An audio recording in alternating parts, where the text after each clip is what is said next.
Nakakalungkot ang nangyayari sa industriya ng bigas. Last year, because tariffs were slashed, the Philippines became the world's top rice importer. Nalugi ang ating mga magsasaka. Sapilitang nagbenta ng palay ng mas mababa pa kaysa sa kanilang production cost.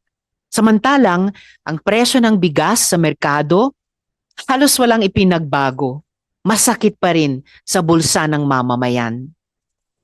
Mabuti at naglabas ng executive order ang Pangulo para suspindihin sa 60 araw ang importasyon ng bigas.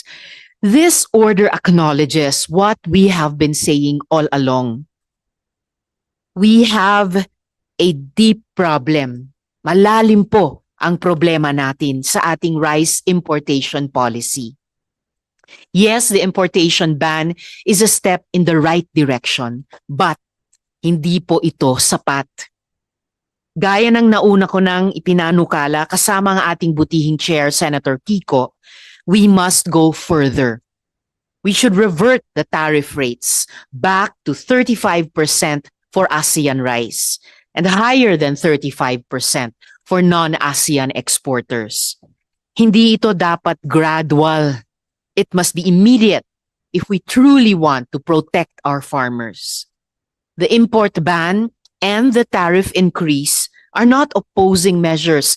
They complement each other.